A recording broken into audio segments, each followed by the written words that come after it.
Hello, welcome back to my channel. Today is, oh my goodness, I think this is going to be my third episode on the Higher and Beyond, and I have a very special guest.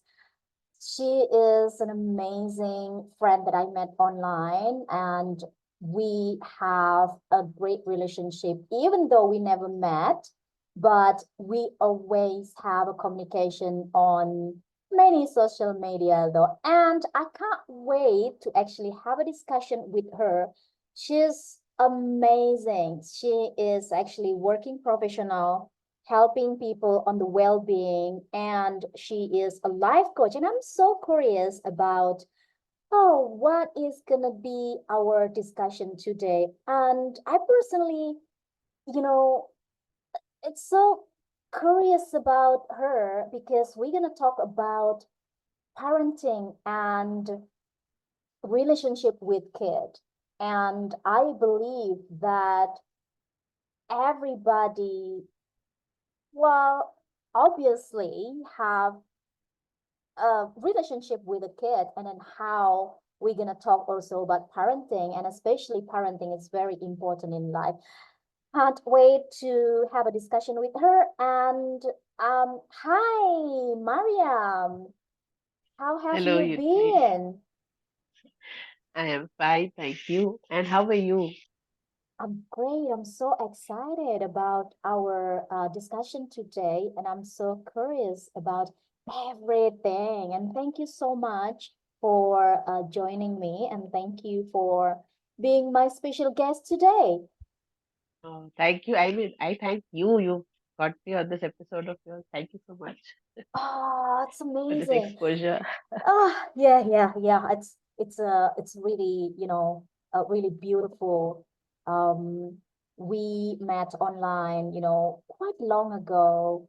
We learned together in ecology, and I've got inspired from what you're doing, especially,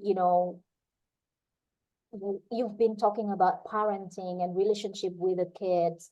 And I personally, I have a kid, and it is actually beside of challenging, but it is also important to have a relationship with the kid. Yeah, So yeah. yeah, what make you passionate or relate or actually dig deeper into, well, I don't want to say dig deeper, what make you actually passionate about parenting, especially as a working professional helping people in the well-being. So what do you think about parenting and relationship with a kid in here?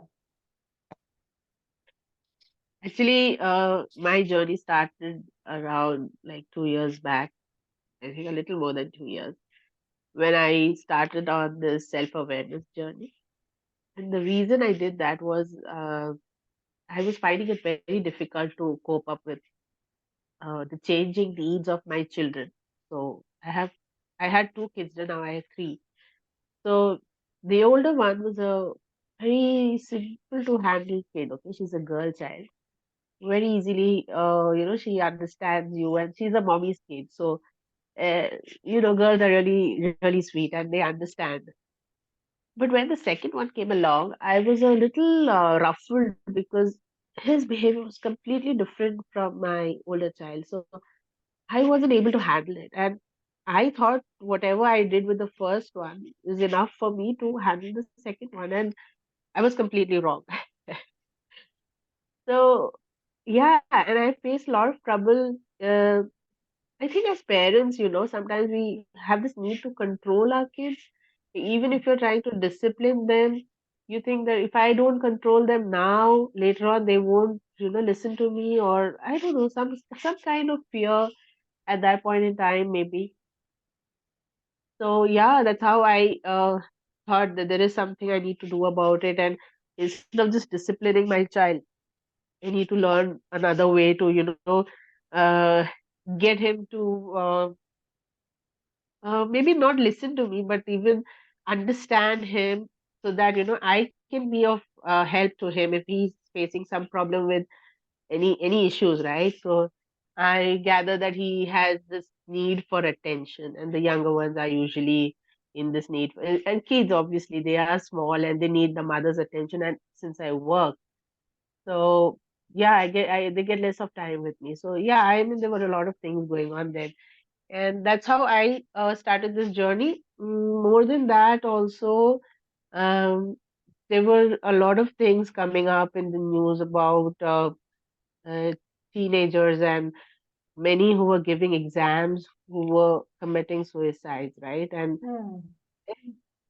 anyone, and if you read the news and they're like, the friends and their parents are like, he was perfectly all right, she was perfectly all right, always laughing and smiling, and yet they did this. And that made me think, I mean, what in the what in the world would be wrong with them, if such happy souls, and why Hmm. would they even think about committing suicide, right? Hmm. And it was more of, I mean, okay, in India here, it's more of exam pressure, peer pressure, parental pressure.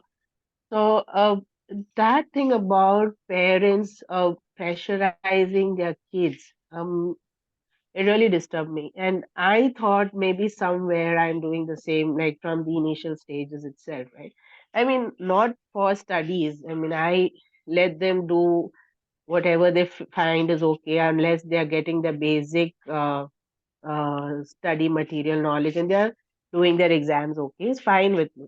I don't want them to be extraordinarily intelligent also, but then they're doing decently well, right?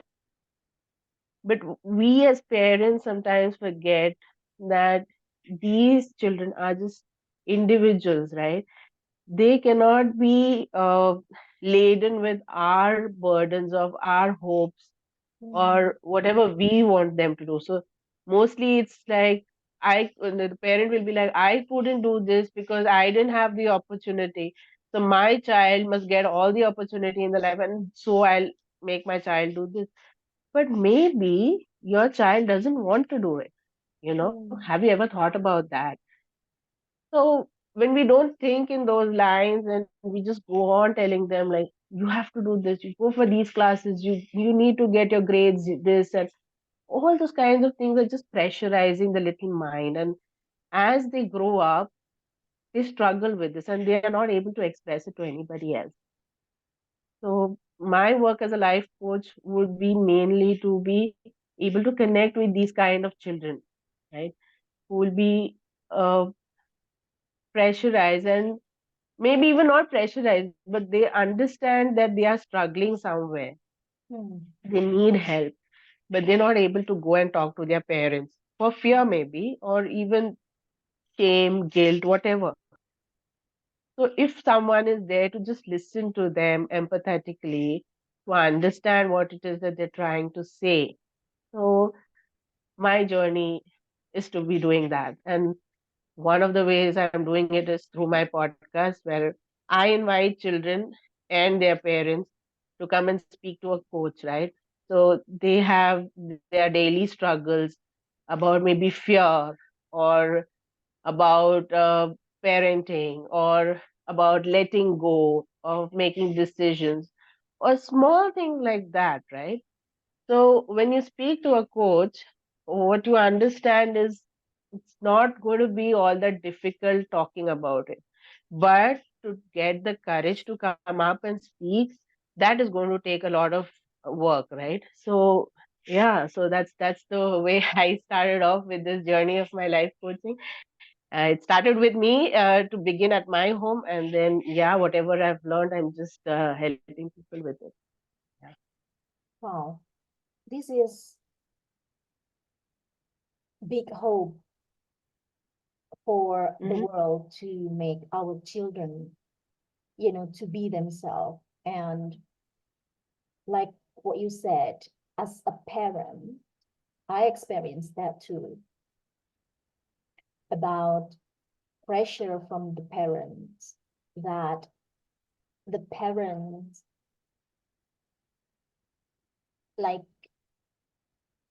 they want us to be, they wanted to be. Yes. And then it actually, it make the relationship between the children and the parents. I would say, well, especially in this society and in my area, in my country, the family actually, they just the family, call the family, but they not actually open up with each other. So, how can we actually develop this open up with the family beside of help from coaches?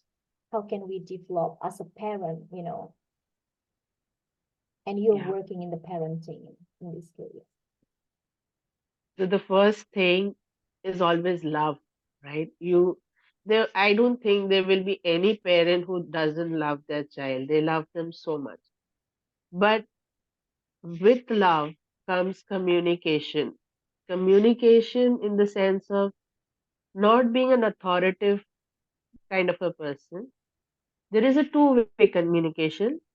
You express as a parent, this is what I think is good for you. But the child is also able to tell you whether they like it or not, they want to do it or not, right? And then comes along with that discipline. If you tell, then there will be parents saying like, if I keep asking for, whether you want to do this or not, they're always going to say no to the good things, right? Mm, So how do you discipline them? So disciplining would mean you give them the consequences, right? Like, for example, you tell them not to touch a hot vessel. Okay.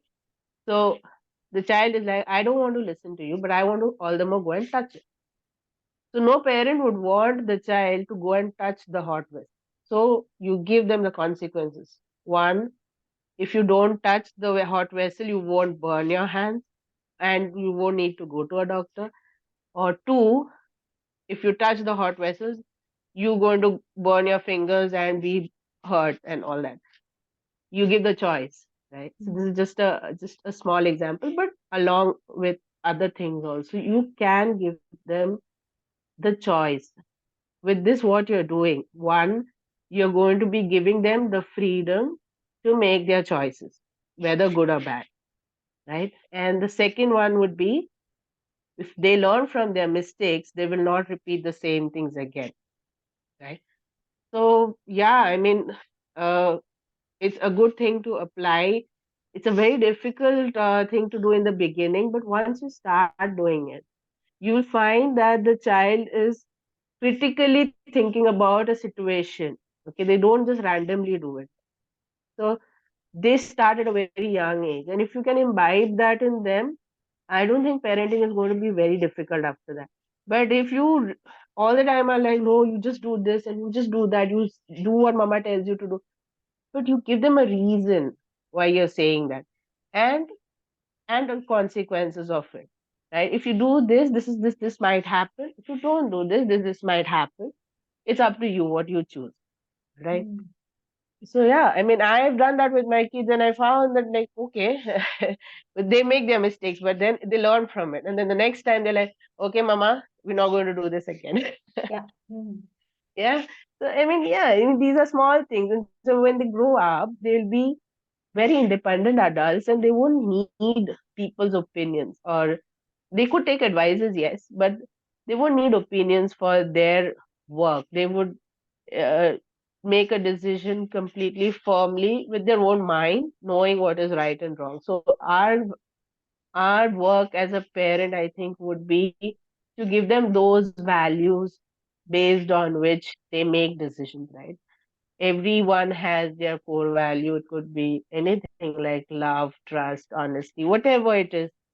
But these values only have shaped us as parents, and these values will shape our children as well. This is what we pass on to them. It's not going to be our wealth and the big schools or the big jobs that they have, that will come and go. But what will remain with them is the value that you pass on to them as a parent. So to get this in place first, and lots of love and understanding, because the parent is a parent and the child might have an age gap of like 25, 30 years maybe.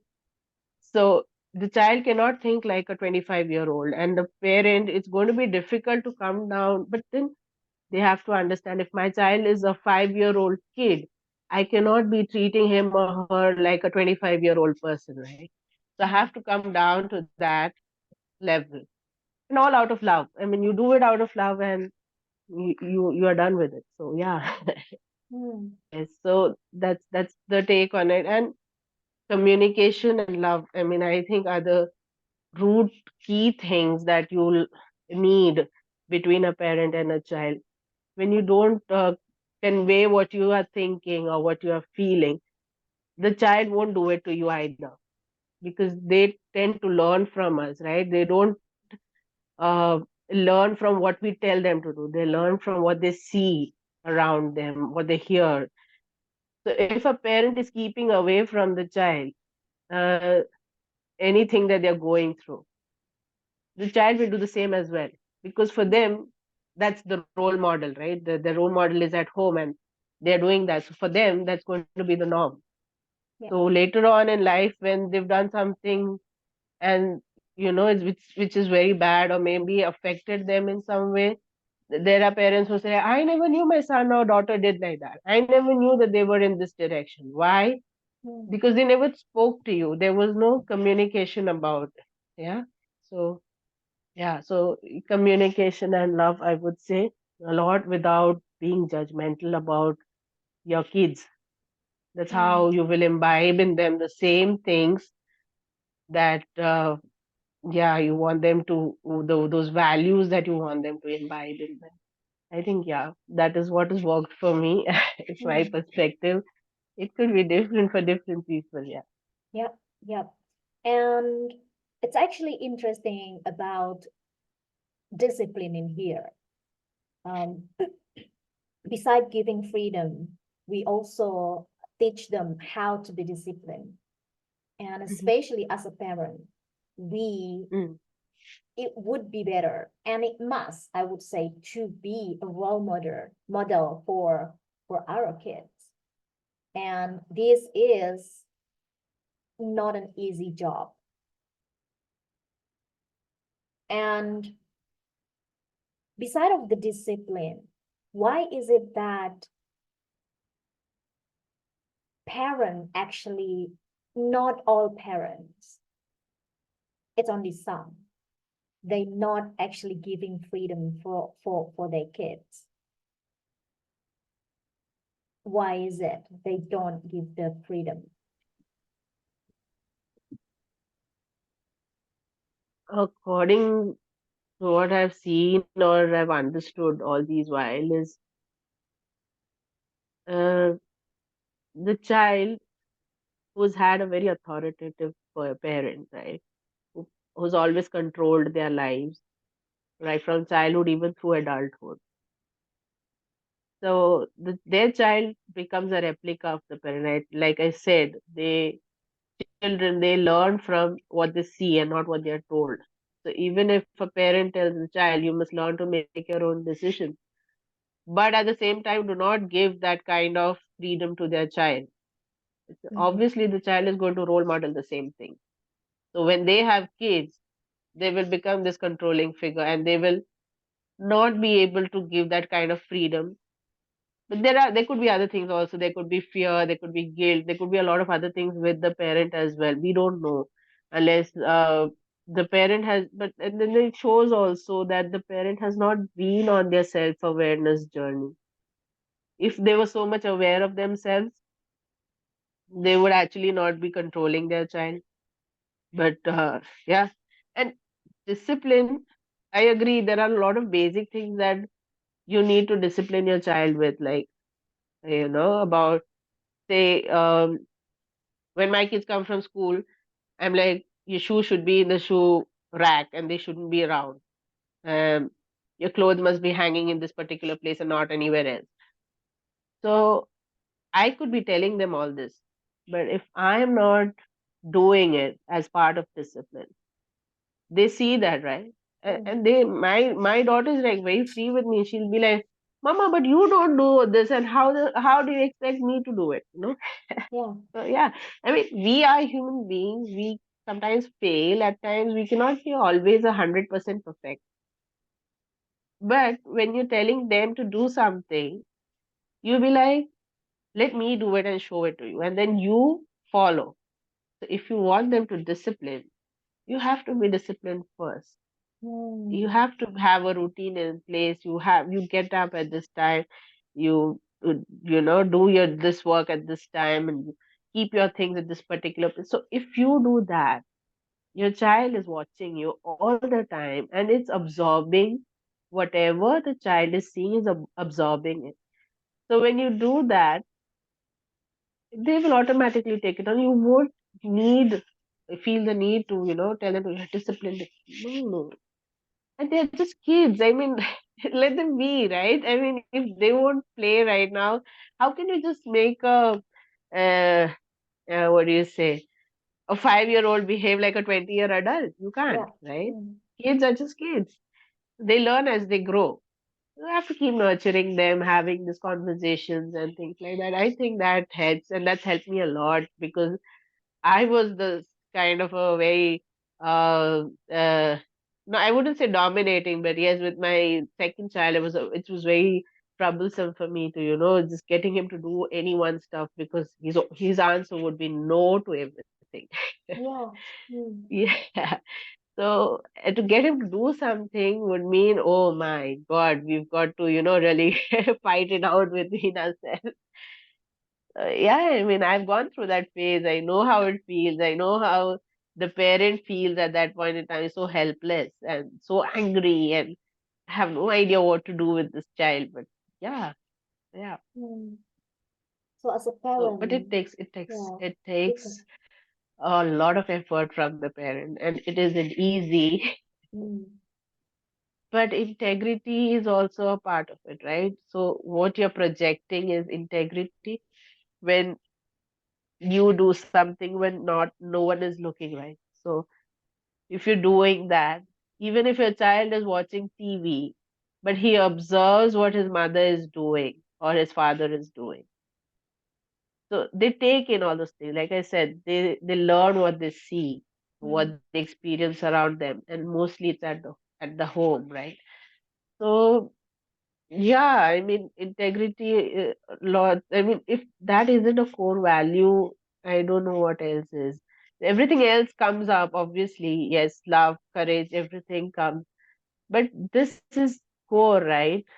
Uh, I guess as a parent, the first thing we should be doing is look into ourselves, see what we are made up of, right?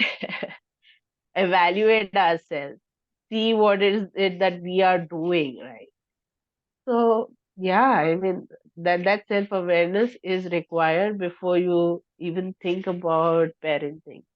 Well, I didn't do any of those. I did it after I had kids. So yeah, but you learn, right? And Mm. since like I said, I have this open communication with my children. They have every right to come and tell me if I'm doing something wrong or if they haven't understood why I did something.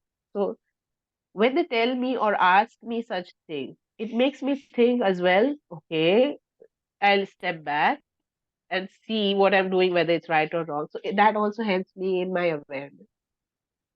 And the second thing is, if I know I'm doing correct and what it is good for them, I'll be able to explain it to them. So open communication. Mm.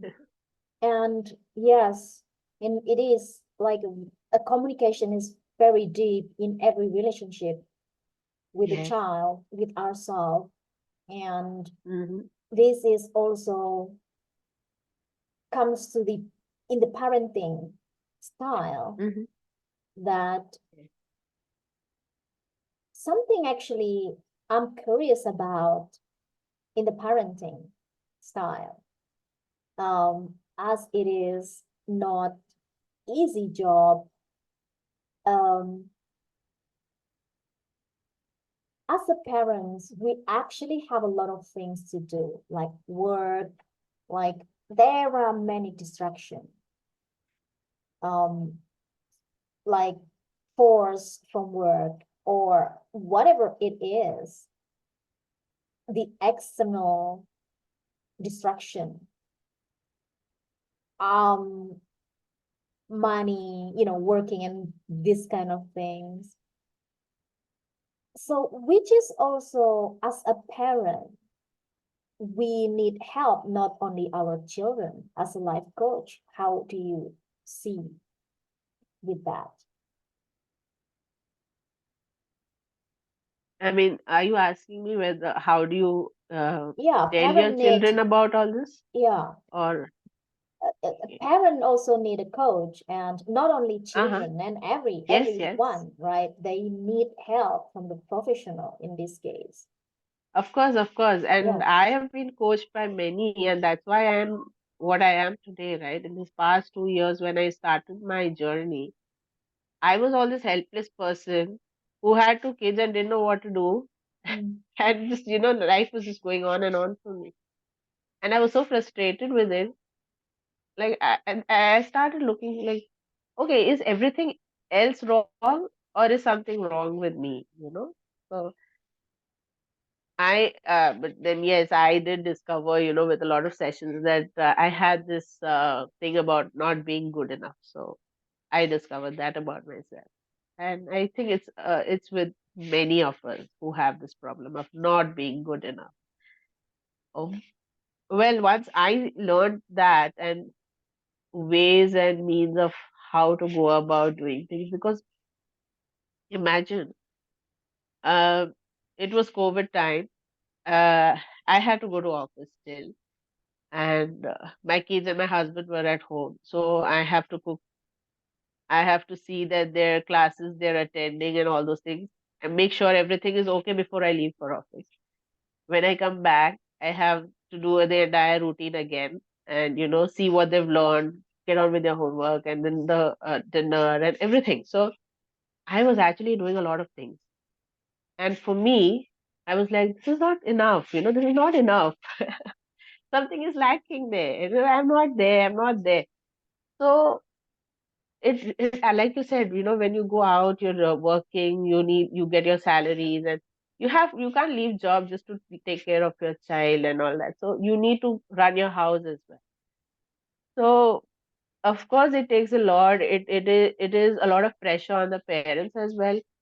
And like I said, we are all human beings. We make mistakes, and but that doesn't mean that we are less of a human being, right? And that doesn't mean that we cannot be loved. It doesn't mean that we've not done enough. Each one, I gather now, has this capacity in them, and that is not comparable to anybody else. Like, I might be able to do something which someone else might not be able to do it. But when I see that person doing something better than me, I'm like, oh my God, I'm like, okay, I can't do this, right? But there is something that I can do and that person cannot do, but I am not looking at that side. So for Mm. me, I am not good enough, Mm. right? Right. So of course, kids need coaches and parents need coaches. Before you start coaching the kid, I think the parents, but then the parents must be willing to change. Because as adults, I think it is a little bit difficult for people to change the mindset. Because, Mm. we've been in that particular mindset all the time. Okay, what I've done is right. I've seen this, I've learned this, and so my way is right. Right? So you try to impose that on your child. But the child is in another generation. There's a gap of like 20, 20, 30 years, right? So all this doesn't come into your consideration. So getting aware of that will be the first step. And then if a parent is really struggling with something, they really need to see a life coach or a helper. And if it's too much for them to handle, I think a medical practitioner is good.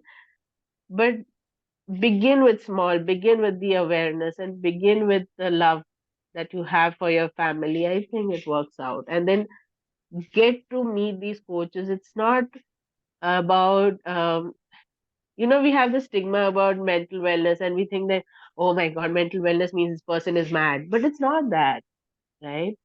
People think they've got this thing, oh my God, it's bad. This person is going and seeing a life coach means there's something wrong with this person. But it's not that. Mm, Right? And I learned it because I went to a coach. I learned from a coach and I've been mentored by a coach. So I know that mm, what it looks like, right? But everyone doesn't think in the same line. So yes, a parent does need a coach if they are struggling with a lot of things in life, and which is very overwhelming because many times you can't even share things with your immediate family, right? There are a lot of things that you are going through. Parents like mother or father, they go through a lot of things in life, and it's not easy for them to communicate that with an immediate family member. mm, Maybe because of the communication gap, or maybe lack of trust or something like that. Could be anything. So there you comes in a coach, where a coach can help you out because they are non-judgmental. They're not judging you on anything. They don't know who you are, right? So once you get started being coached by a coach, it's going to make things very clearer. Your self-awareness will increase, and through your self-awareness, your parenting will become better for your child. So that has been my experience. Because for me, I thought I need to learn some techniques or skills to better my child. But I understood I need to better myself first. mm, yeah, Right? So yes. So that's the journey of going from a normal person to being coached by very wonderful coaches here. yeah. So everything comes from the experience that you've had um before previously. And Yes. so it's not actually only your children, it goes first with the parents that as a role model for our kids, we need because we have a lot of things as a parents in our mind. So it is, I would say, important maybe to talk with a professional so that we Yes. yeah can become a role model for our children. Mm, mm. So what is the difference of raising the girl and boy? Is there any difference? Because you said earlier that it's a little bit actually challenging to have a communication or discussion or raise my boy rather than Yes. my girl. Yeah. A lot of difference actually. And sometimes I think I don't do justice to her as well, because she's the understanding child. She knows, okay, like if she talks to me and she knows, okay, mama is not in a good mood today, so I better not disturb her too much, and then she'll do her work. While my boy, he's like, okay, I've seen you after the whole day. Now is my time. You need to give me attention right now. You get me? So that's the difference actually. That's just one of it. So, uh, I didn't know he had this tantrums, like he would fight in school, and he wouldn't listen at home, and his teachers never complained, but always there was something about him that he was so restless, and I was finding it very difficult to make him sit and even do his homework, for instance. And he would be just, what do I say? He'll be all over the place. You tell him to sit in one place, he wouldn't sit. He's that restless. I mean, even if he has to write, he'll write a sentence and he'll just, be wandering in the house. So that kind. And he was just 3 or 4 years old, and I was finding it, oh my God, this is so taxing. I mean, my daughter would just, like, she would finish her homework and then she would get it and I'd be like, oh, all right, she's done with her work, so I don't have to look at it. So this was one, and anytime I tried to tell him something in a good way, the answer would be no, you know, and he just doesn't want to do what you're saying. I tried everything. I tried yelling at him. I tried punishing him. I tried telling him nicely things, like explaining things. But a 4-year-old hardly understands, right? Mm. So this thing kept on in my head, and I was like very worried for him. Like, how will I manage and how will I get him to discipline? That was the thing at that. So yeah, and so uh, when I started coaching and all, so this thing came out to me like, okay, why not make him do something that he really likes to do? Maybe this is something that is, he's not interested in, but he is doing it for the sake of doing it. So he used to give his exams, and he would get his good marks and all that. But he was not, again, like my daughter. So see what I'm doing here? I was comparing the two of them. So, I wasn't even realizing what I was doing. So I Mm. wanted him to be an exact copy of her, which is not Mm. possible, right? Because they Yeah. are two different people. Even though they're kids, but they're two different individuals. And you can't just expect one to be like the other. Mhm. So, yeah. So these were my expectations. Then by a lot of trial and error, I finally found out that, okay, he likes to play football and he is himself when he's on the field. And that was it. So by the time he was 5 years, I put him for football coaching, and I found out, okay, even he was learning there, but he was very happy there. He learned to use his energy there in the field, right? So he loved doing what he was doing. And so Yeah. then homework became okay, going to school became okay, tantrums were down. So these things automatically changed once he started doing all this. So as a parent, it was tough for me to find out what he really wants to do, because a 4-year-old can say, I like this, I like that. Right? Mm. You never know what they're really good at, right? So Right. yeah, I had a lot of trial and error to do with him before I actually put him down for football, and he's doing wonderfully well, and I'm happy with it. Mm. And he's happy with it more than that. So yeah, it's win-win for both of us again. Nice. Yeah. So yeah, I mean, these are very small things. I agree. As parents, we get pressured, we are tired, you just want to let go many of the times, like, okay, I don't want to look at this right now. This is a standing problem, but I don't want to look at it. I'm tired. But you can come back at it. So there's no need to be sad or upset all the time for it. You can take your time, come back at it. But then again, when you're conveying this to your child, you say, okay, my children sometimes, Mama, I don't understand this. Can you just explain? I'm like, okay, I've had a very long day in office. Give me just 5-10 minutes to just come back and just freshen up, and then I'll get it. So this much communication is also enough for them, so they know, okay, you are a human. As a parent, you are tired. Okay, they give you that space. So you give them that too. So when they are tired and I ask them to do something, hey, Mama, I'm tired. Just give me 5-10 minutes. I'll do it. Yeah. Yeah. Right? Mm-hmm. Yeah. So yeah, it works both ways. Mm. How has your experience been with your daughter? How old is she? Oh, she is 11 years now. So Yeah.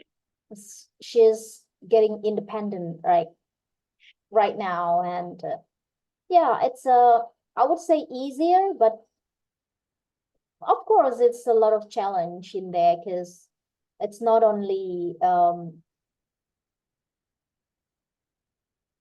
she is thinking about going out alone and things like that, but as a Yes. mom, we kind of still thinking, I personally still thinking that you were a baby and stuff like that, and it's like, oh, I'm not a baby anymore, I can do this, I can do that. As a mom, it's not that easy to actually let it, okay, give you, okay, I trust you, and yeah, you can go and stuff like that. How do you actually deal with that? I'm actually curious with that now. It's like, oh, I feel like I'm not a baby anymore, but I feel our baby is always a baby.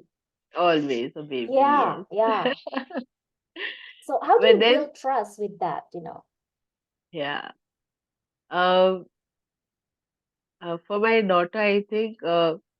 I don't know, but she has matured before her age. I mean, she is 11 as well, but Oh. her thinking, yeah, she has this critical thinking right from now itself. I mean, right from a very small age. I think when she was 7, 8 years old. Like, so she makes her decision because I have been giving her this thing, right?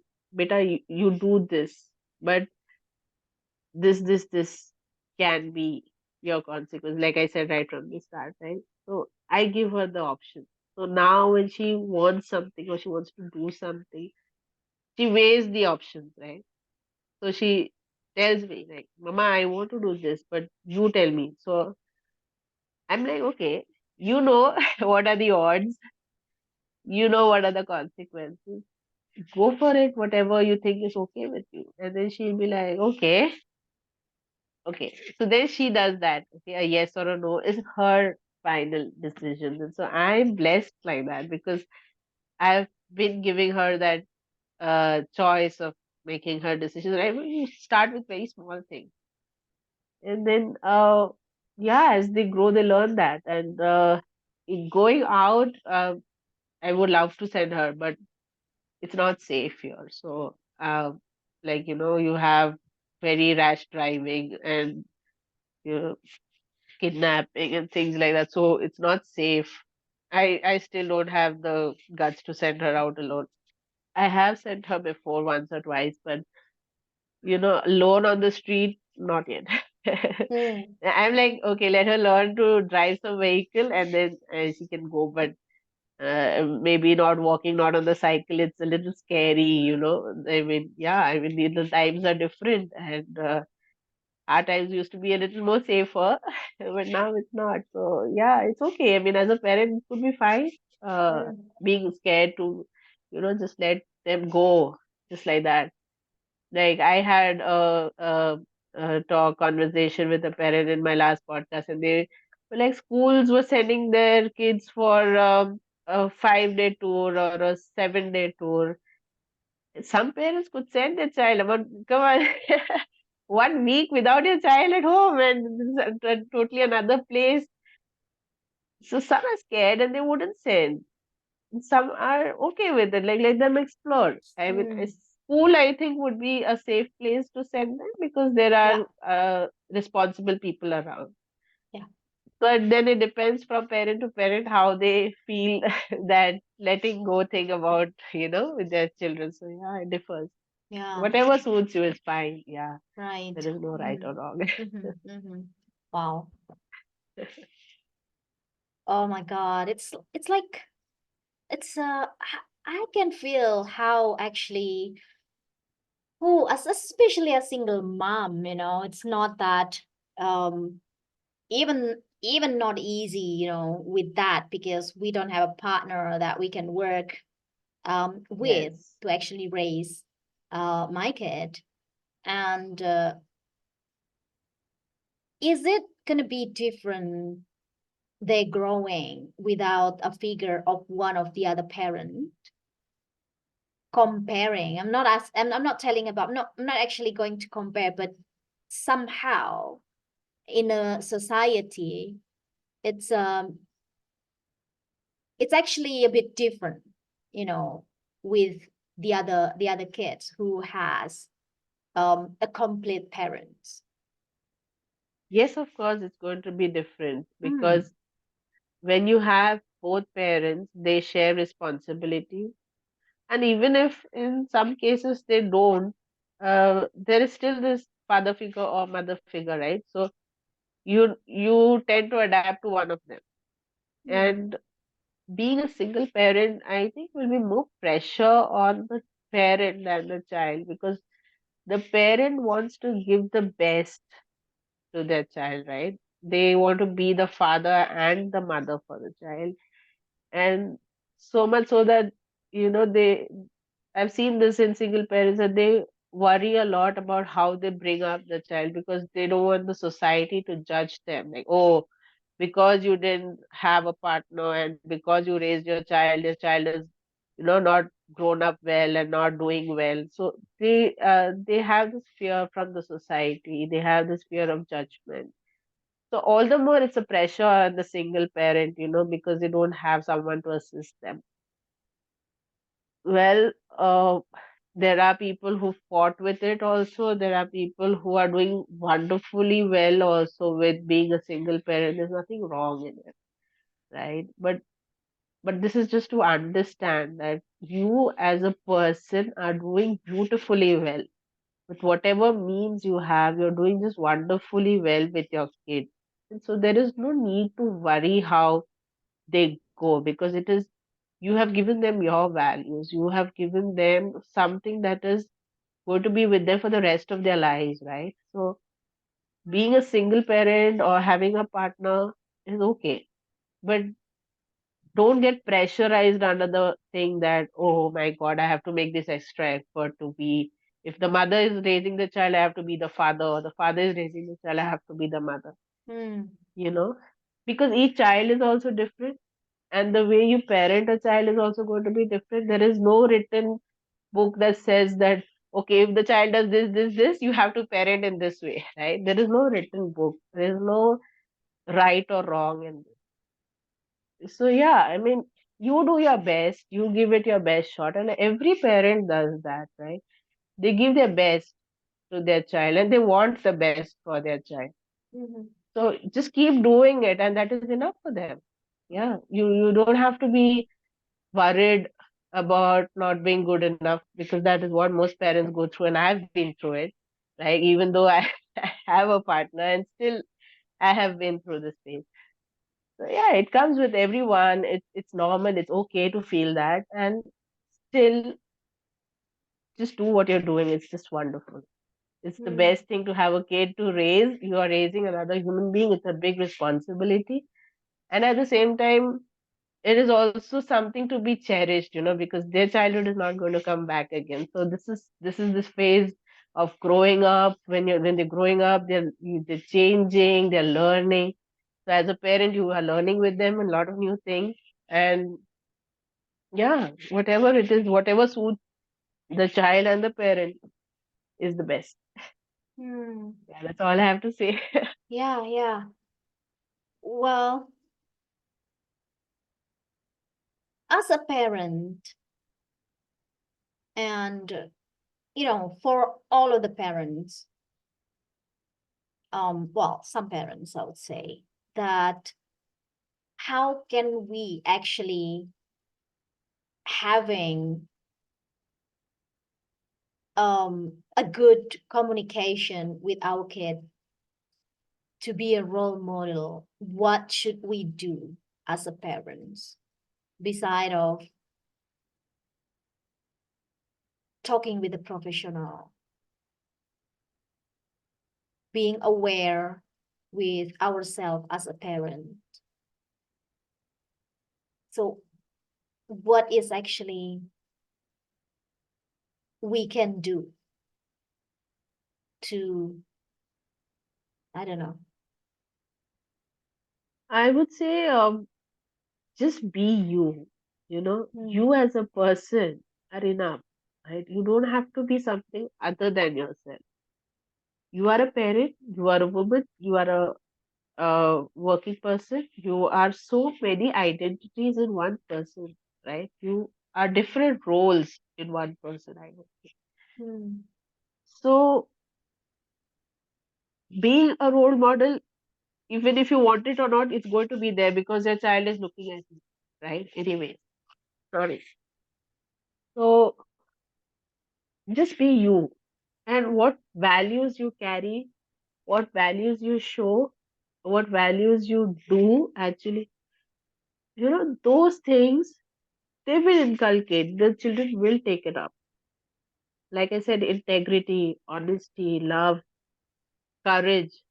So these things, when you show them, right, in adversities, say a parent, like a single parent, right, suppose is working very hard, lost their job, okay, and it's going to be very difficult on that one person to just do even basic daily routine for their child. Even sending them to school, maybe the fees might not be enough.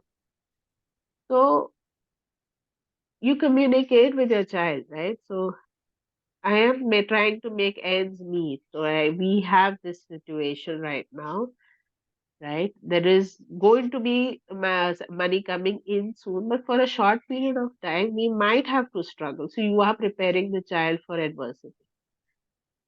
And when you are in a good position, also you are telling them that, okay, we can afford this right now, but we do not take it as a luxury. We can just take it as, okay, we can afford it right now, but maybe later on we can't, right? So Mm. these small things sometimes we have to keep telling them. When you're facing some problems, it's not only the good things. I would say, even when you're facing some problems with your work life or any other thing, when you communicate that with your child, so they don't put you up there as on the pedestal, right? Oh, my parent is like a god. They have no flaws. And so they're perfect human beings, right? Because when they grow up, they're going to see it's not right. Like Mm. we see our parents now, right? We know when we were small, we were like, okay, no one is as great as my father or mother. They've done this. They're the perfect people on earth. But when we grew up, we understood, okay, they've made mistakes and we accepted it. So with our kids, right from the start, we tell them, we are a human being. I am a human person. I make mistakes. And now this is our condition. But yes, we will always be in a better position from now. But okay, it might take some time. So when you communicate these kind of things as well, they learn to live in adversity, they learn to live in good times, they learn to face challenges. And all the more, I think, when they are faced with such situations, they have this memory, right? Okay, I have been through this before. Mm. But if the parent, when they're not earning and they're still providing everything to the child without communicating to them, right? Like, I'll have to keep the standard of living same just because I cannot let my child know what problems we are going through. But that is wrong, Mm. because you're not making the child familiar with things like this. Because when they grow up, they might have to encounter certain things in life and they won't be prepared, right? But when you communicate these kind of things to them, they'll be, oh, okay, my mother or my father went through this, and so I can deal with it as well. So they get the strength from that, they get the courage from that. So I personally feel that, yeah, just be you and just tell them what it is. So Mm. there is no need to hide. They understand a lot. Children, I mean, sometimes very surprised at the things that sometimes what even I don't say, they understand. So that's the power of communication, like, Oh right? my God. That is Yeah. actually the power of the communication, right? Okay. So it is actually, I don't know, like it is actually hard. I experienced this. It is hard for me to open up to the family because there are gonna be, it's like, oh, assumption. If I tell them, if I tell this to my family, how is it gonna be? Oh, maybe they're gonna judge me. So I like, oh no, no, no, I'm not gonna open up with this. It's kind of like it's not only me, and I see some people around me. It's like hard to open up with a family. So when we have a good communication like this, it is the safe, family is the safe place to actually open up, or not. What do you think? Of course, it is a safe place to open up, but I would say with our upbringing or what we've learned right from the childhood, seeing people judging us all the time, Hmm. it's very tough. And it might be true that they are judging us. So, you might not talk to them, you might not open up to them about your personal problems, right? Uh, but if as a parent you can provide that to your child, there is nothing like it, because uh, if the child is not in communication with the parent, they might tend to go to other people, may not be a coach, but maybe friends who are equally ignorant and other strangers who might take advantage of their vulnerability and all. I think other than that, if it's best that they get things at home, right? They would have to look for support and love outside of their house if the parent is willing to. Or else, at least, if the parent cannot solve the problem, they could, guide them to a coach or things like that. But solution based and not problem based. I agree, it is some people are there who really have this thing about, okay, this person has a problem, I can increase their problem. They might come with that kind of a mentality. Some might be very judgmental about you with your problems, right? They might you're sometimes even scared that they might spread the word around, someone else might come to know about your problems which you don't want to, Mm. right? So all these issues are there. But if the child right from the start feels safe with their parent, whatever good or bad they do, they will come and tell them, right? So it's how you build that bond, that love, that connection you have with your child. Like you are strict with your child, you have disciplined them well, but you doing it with a lot of love, that makes a lot of difference. Yeah, and again, not pressure, but freedom with the consistency, with the discipline within it. Yes, And yes, as a parent, also, we are a role model for them. If we want to yes, have our kids to be themselves and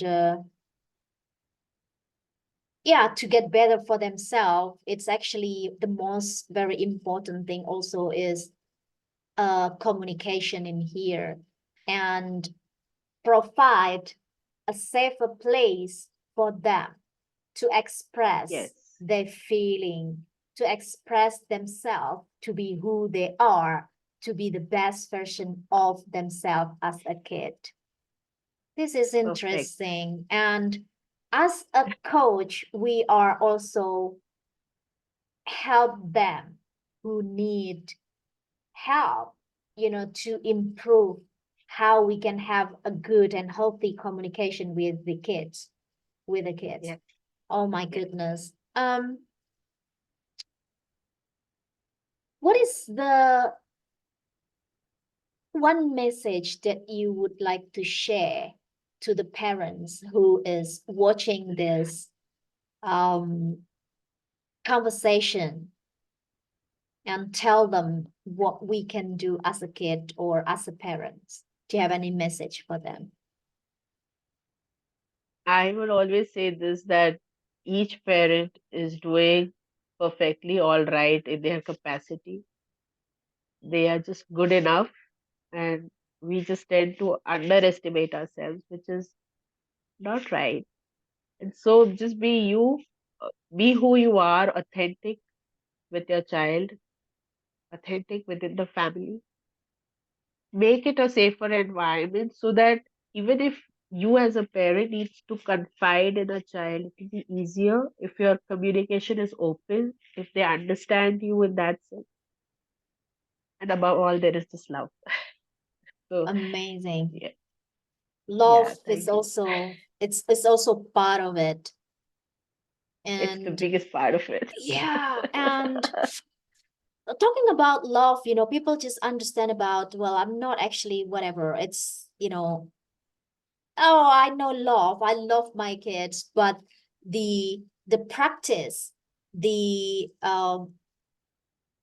activity, it's not actually working towards the love. It's easy to say love, right? But how we actually take action in the love regarding, parenting, and how we actually um, provide a safe place for our kids. Thank you very much, Mariam. It's been amazing, and thank you for Thank your you for time. having me. It's so beautiful, and Well, I've had a it's lot of amazing. insights from this. So yeah, thank you so Me too. I mean, much. it's been amazing conversation, and um I'm glad that we actually talk about this. It is helped me to see myself, not just to have a like a simple communication, but as a mom, especially, you know, in the family, it is very important to actually have a communication with our kids and with whoever is that. Yes, And I'm glad that you are dedicating yourself to be a coach and help many people in the world who need you to actually, you know, see the inside, you know, from their eyes. All right. Thank you yes. very much, Mariam, for your time. Thank you so And much. it's been amazing. So, yeah. Thank you very much for all of you who's watching this conversation and podcast episode 3 with Mariam Winstle. I hope you are um have a lot of insight from this conversation, and I hope to see you again soon. And bye. Thank you, Mariam, for your Thank you. time. You're welcome.